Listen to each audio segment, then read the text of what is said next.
unlock this door with the key of imagination. If you look at those 4 tables, they really have a defining moment in the software industry of yes, we can make pinball for a computer and make it fun, make it exciting. What you have are 4 tables that have progressive shot bonuses, we'll say, or payoffs. So in other words, if you do a left ramp, right ramp, left ramp, right ramp in succession, you get big points. Look at the far right one there. That is called Nightmare, but you spell out graveyard, and it's also got other names depending on where you get it. Yes. On what platform. One of those, of course, is T2. Nightmare is T2. There it is. So that's actually, there's Steve Ritchie again. See how the software people, great, that was the best one of the 4 too, in my opinion. So they rip off Steve Ritchie again. Steve. The thing is about that particular title is it made some money. And whenever things make money, software developers are interested in trying to make more of it. So how can they replicate that or duplicate that? And so, by the way, that previous slide where you saw those titles, that again brought me back to real pinball. I began to see how much fun I could have, and I began to seek out real machines. And I found an Addams Family and Twilight Zone on the campus, and my wife actually, who really kind of hates pinball right now, over the last 12 years especially. When we got married, we started looking for pinball to play, and in our town we found Medieval Madness and Junkyard, and then it was just me playing because I was really into it, and she was like, probably just going because I made her. It made me feel good. But Microsoft Pinball Arcade in 1998 comes out, and it was an amazing application. How many people have played it? It's a godly collection. Now, think about where we were in 98, 99, 2000. In that time, that was mind-blowing. It was a mind-blowing production. And Microsoft had partnered with their studio, but whenever they got done, they rarely do anything unless they go all the way. I know you can argue that point if you're in the computer nerd circle like I am. But in this case, it was fantastic. And so my father-in-law, I just got married, and my father-in-law he and I hadn't really connected yet. It's Dennis Blankenship. If any of you guys know him, he's an EM collector now. But then he was just my father-in-law. And he had no idea, we really didn't connect on any level yet. And in fact, he's always had that bitter look ever since I asked to marry his daughter. He's grimaced, But he opens up my garage door to get something out, and he finds 7 pinball machines in my garage. And he couldn't believe it. So suddenly I'm getting these, for Christmas time rolls around, and I get all this outdated pinball software. I got the real machine, I don't even need that stuff. But he didn't, and he had Microsoft Pinball Arcade. We were having tournaments at his house. This is very ironic. Back then, when we gathered around a computer and played pinball, what's the next game? We're gonna play haunted house now. I'm gonna whip him at that. And my high score is listed. Now today, whenever we go over there, we play real pinball tournaments on EM machines. But it started here. It's kind of interesting. Visual Pinball and Visual Pinball roll out. And then what's interesting about this, again, is that these are editors. These are not, you're not going to have to pay for this stuff. You download this for free. MAME guys, how many MAME people are in here that ever use MAME?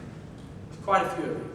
So a multi-arcade machine emulator for pinball allows us to use pinball ROMs, right, wrong, or indifferent, and inject them into an emulation program, and then Visual Pinball allows us to connect, the I/O, let's say. And so some people really begin to pour a lot of hours into this and develop these pinball machine tables. Here's one of them right there. That's the DE in the East Simpsons game. Up top, we see what the DMD output is for Visual Pin or for Pinman, and it's pretty cool.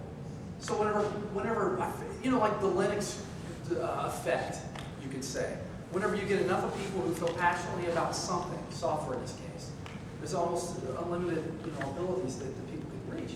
And so the library, once this is released to the public, the library of these available games grows and grows and grows and grows. It was neat. So I noted here the first free program that allowed anyone to be a pinball designer and share it with the world, and easy integration of original pinball code, which is important to a lot of these people who design that. What are you running over there? I am running my Wallace and Gromit game on VP. This is your original game? This is my original, yes. Well, it's a very good, thank you for that segue, because it's not just people's game. I'd like to play that actually. Good. You will. What you have is not just games that were, it's easy to port over. I don't want to say anything that's easy. It takes a lot of time. There has to be a lot of passion behind it. But the code is nothing that you really have to rewrite or re-script or anything here, unless you build your own game. There's a lot of passion over there for to me, the most exciting part of it is the original designs. Because I've owned a lot of pinball. Good. I was going to My ask friends about have that. real pinball. So these original designs for these platforms are fantastic. Future pinball for me, we actually have arguments about this now. So it's kind of fun. But future pinball for me was very exciting because for the first time it made use of a 3D engine where every single frame is rendered. And if you have a video card that is on par with an average gamer video card, it's pretty good. The rendering is very nice. You can change your perspective using many different keys. I wish my laptop was capable of running it well. I would show you. Right here. Loosely based upon visual pinball, it does use 3D model components, so any people who have done 3D rendering or animation, you know exactly what I'm talking about. This is not a layered type of play field. It is actually 3 dimensions, X, Y, and Z. The ball knows that it's going underneath a ramp or it's on top of a ramp surface, or it actually has an air ball and it's stuck, which balls get stuck in both of these. The output is stunning if you use an entry-level 3D gamer card or better, whereas visual pinball didn't really require that. So there's differences here. But for me, the key difference was the playing experience. So Blind Mankind Pinball is a group of people, 2 people, I believe one of them is in France and the other one is in maybe Spain. So it's a little distance there. The 2 of them collaborated to make some fantastic games for the future pinball format.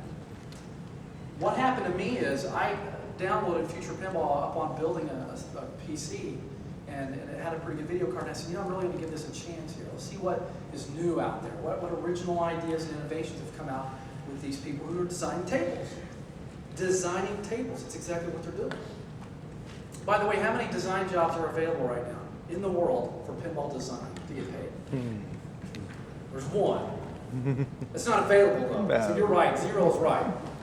So here's your opportunity to be a designer. You got that great idea?